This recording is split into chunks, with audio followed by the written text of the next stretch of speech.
भारतीय संविधान लोक कल्याणकारी राज्य की कल्पना करता है और उसे आदर्श मानता है।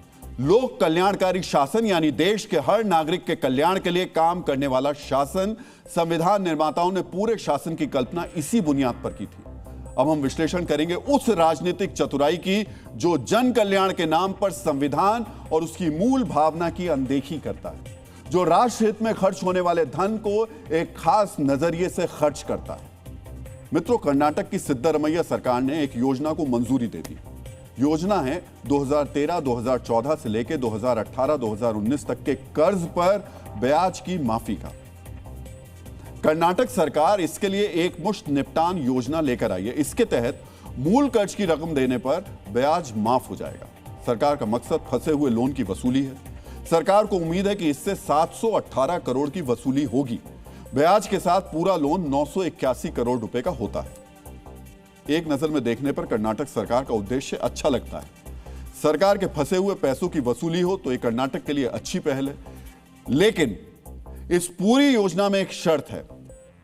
यह वन टाइम सेटलमेंट स्कीम सिर्फ कर्नाटक के अल्पसंख्यकों यानी मुसलमानों के लिए। कर्नाटक अल्पसंख्यक विकास निगम और दूसरी एजेंसियों के जरिए कर्नाटक सरकार प्रदेश के मुसलमानों को कर्ज देती है।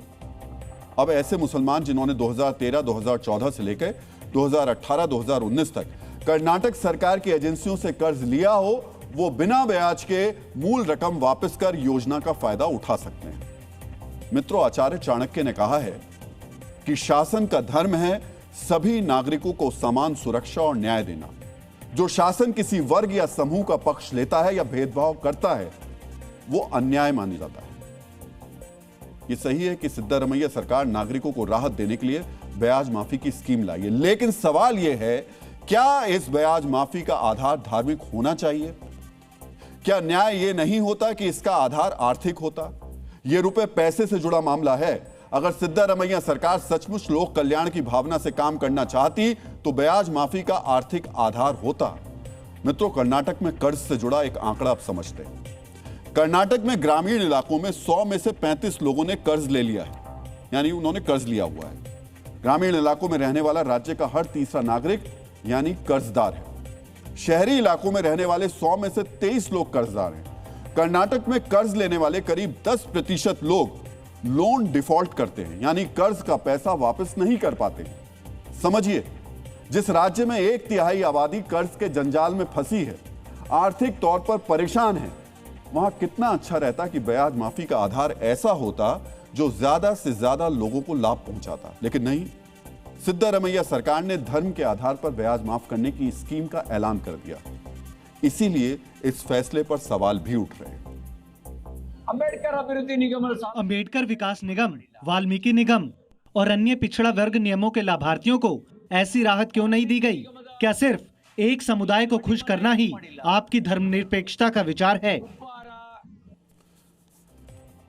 मित्रों, प्रसिद्ध अमेरिकी मानवाधिकार कार्यकर्ता मार्टिन लूथर किंग जूनियर ने कहा है कि राज्य द्वारा किसी समूह के साथ भेदभाव पूरे समाज को खतरे में डालता है। कर्नाटक में सिद्धरमैया सरकार एक समूह के लिए पूरे समाज से भेदभाव कर रही है। यह भेदभाव सिर्फ सामाजिक मनभेद की दीवार नहीं खड़ी कर रहा, आर्थिक आधार पर भी पूरे समाज को चोट पहुंचा रहा है। इसे ऐसे समझिए, कर्नाटक सरकार अपनी कुल आमदनी से 91,000 करोड़ रुपए से ज्यादा खर्च करती है। यानी कर्नाटक सरकार को साल भर खर्च चलाने के लिए कर्ज लेना होता है, और यह कर्ज ब्याज मुक्त नहीं है, इंटरेस्ट देना होता है। सिद्धरमैया की सरकार अगर 100 रुपए कमाती है तो उसमें से 16 रुपए कर्ज और ब्याज चुकाने पर खर्च करती है। कर्नाटक सरकार करीब 30 रुपए अपने कर्मचारियों की सैलरी पर खर्च करती है, 12 रुपए पेंशन पर खर्च करती है। यानी कुल मिलाकर 100 में से 58 रुपए कर्नाटक सरकार कर्ज अदायगी, सैलरी, पेंशन पर खर्च कर देती है। ऐसे में 100 रुपए में से सिर्फ 42 रुपए ही विकास के काम के लिए बचते हैं। सोचिए, ऐसा राज्य जहां टैक्स पेयर का आधे से ज्यादा पैसा विकास में नहीं कर्ज और सैलरी में खर्च होता हो, उस राज्य में सरकारी कोष में जमा होने वाले एक एक रुपए की अहमियत कितनी होगी। इसीलिए सिद्धरमैया सरकार का यह फैसला पूरे समाज को चोट पहुंचाने वाला है। जानते हैं ऐसा क्यों है? सरकार की आमदनी का बड़ा हिस्सा आपके हमारे तरह के टैक्स पेयर्स की जेब से आता है। न्यायपूर्ण यह होता है, यह पैसा विकास के उन कार्यों में खर्च होता जो सबके लिए होते हैं। अच्छी सड़कें बनती, पुल बनते, किसानों के खेत तक सिंचाई का पानी पहुंचाया जाता, अच्छे सरकारी स्कूल बनते, अच्छे सरकारी अस्पताल बनते। संक्षेप में कहें तो ऐसी सुविधाएं जुटाई जाती जो समाज के बड़े तबके और हर तबके के लिए जरूरी होती। लेकिन हो क्या रहा है?